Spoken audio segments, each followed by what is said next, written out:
જય જય ગરવી ગુજરાત. આપણા મૂળ સરદાર પટેલ સ્ટેડિયમ અત્યારે જે નરેન્દ્ર મોદી સ્ટેડિયમના નામે જાણીતું બન્યું છે, એ મોટેરા વિસ્તારમાં બળદેવનગરની ચાલી ખાતે અહીંના સ્થાનિક રહીશોને મળ્યા. આપ આ જોઈ શકો છો મલબો. વહેલી સવારે અધિકારીઓ આવ્યા અને ફક્ત અડધો કલાકનો સમય આપ્યો અને લગભગ 29 જેટલા મકાનો અહીંયા પાડી દેવામાં આવ્યા છે. આ ભ્રષ્ટ અને ઘમંડી સરકાર, જેમણે ખરેખર અમદાવાદ ઊભું કર્યું છે, અહીંના અનેક સ્થાનિક રહીશો સાથે વાત કરી. 1968 થી એટલે 55 થી પણ વધારે વર્ષથી જે લોકો અહીંયા રહ્યા છે, અનેક નાની મોટી ઘટનાઓના જેઓ સાક્ષી રહ્યા છે, એમને અચાનક મકાન વિહોણા કરી દેવામાં આવ્યા છે. અમાનવીય રીતે એમની સાથે વર્તન થયું છે. કોમનવેલ્થ ગેમ આવી રહી છે.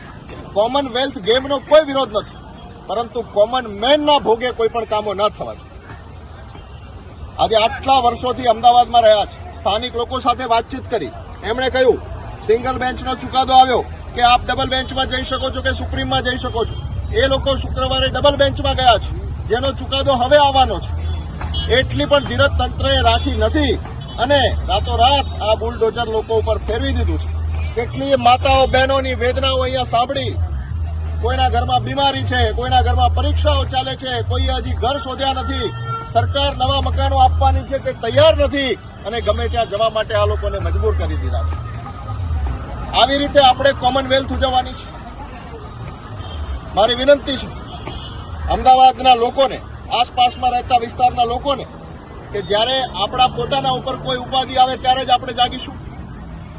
આમ આદમી પાર્ટી વતી અમે વિનંતી કરીએ છીએ કે જે લોકોના મકાન પાડી દેવામાં આવે એમને તાત્કાલિક ધોરણે ન્યાય આપવામાં આવે, એમને તાત્કાલિક રીતે બીજે વસવાની વ્યવસ્થા કરવામાં આવે. અત્યારે બધા જ લોકો રોડ ઉપર આવી ગયા છે.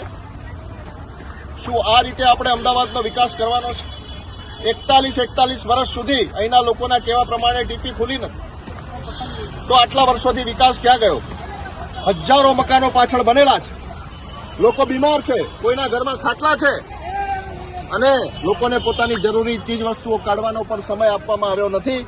ત્યારે ફરીથી ધિક્કાર છે આ સરકારને, આ શાસનને, કે સંપૂર્ણ અમાનવીય કોના ઇશારે બનીને આ કામ કરવામાં આવે છે.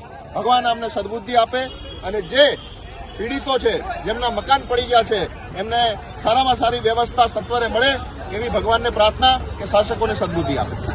જય જય ગરવી ગુજરાત.